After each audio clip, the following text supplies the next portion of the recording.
ഇസ്രായേലിനെ സംബന്ധിച്ചിടത്തോളം അവരുടെ ഏറ്റവും വലിയ കരുത്തായി അവർ വിശേഷിപ്പിക്കപ്പെടുന്നത് ഏറ്റവും വലിയ പ്രതിരോധ ശക്തിയുള്ള രാജ്യങ്ങളിൽ ഒന്നാണ്.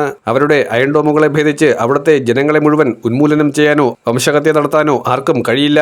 എന്നാൽ അവർ ചെയ്യുന്ന ഇത്തരത്തിലുള്ള നെറികേടുകൾ അത് മറ്റുള്ള രാജ്യങ്ങൾ അനുഭവിച്ചേ മതിയാകൂ എന്നുള്ള ആഹ്വാനം കൂടിയാണ്. എന്നാൽ രഹസ്യ ഭൂഗർഭാറകളിലേക്ക് വരെ തുളച്ചു കയറുന്ന ബാലിസ്റ്റിക് സംവിധാനങ്ങൾ ഇറാന് കൈമാറിക്കൊണ്ട് റഷ്യ ഏറ്റവും വലിയ ഒരു സൈനിക സഹായം നൽകുന്നു. അത് ഇറാനെ സംബന്ധിച്ചിടത്തോളം വലിയ കരുത്തായിരിക്കും. ഇസ്രായേലിന് വീണ്ടും അമേരിക്കയോട് കേഴേണ്ടി വരും.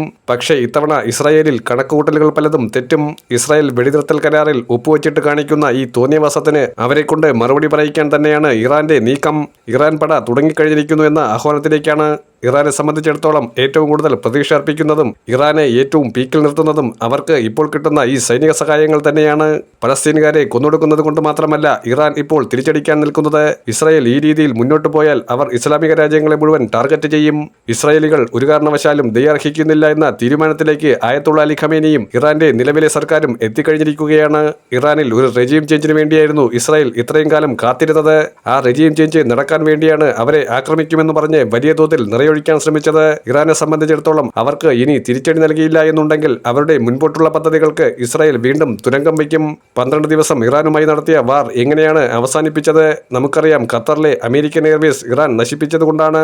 അതുപോലെ ഒരു അറ്റകൈ ശ്രമത്തിന് വേണ്ടി ഇറാന് ഏറ്റവും കൂടുതൽ സൈനിക സഹായം നൽകിക്കൊണ്ട് റഷ്യ അതിനെ പ്രേരിപ്പിക്കുകയാണ്. എയർവേസുകൾ തകർക്കാൻ വേണ്ടി മാത്രമല്ല, ചാരസംഘടനയായ മൊസാദിലെ പ്രധാനപ്പെട്ട ചാരന്മാരെ മുഴുവൻ കൈയോടെ ഇപ്പോൾ ഹമാസ് പിടികൂടിയിരിക്കുന്നു. ഹമാസിനെ തകർക്കാൻ കച്ചകെട്ടി ഇറങ്ങിയ മൊസാദിൽ നിരവധിയായ ചാരന്മാർ നുഴഞ്ഞുകയറിയെന്ന റിപ്പോർട്ടുകളും പുറത്തു വന്നിരുന്നു.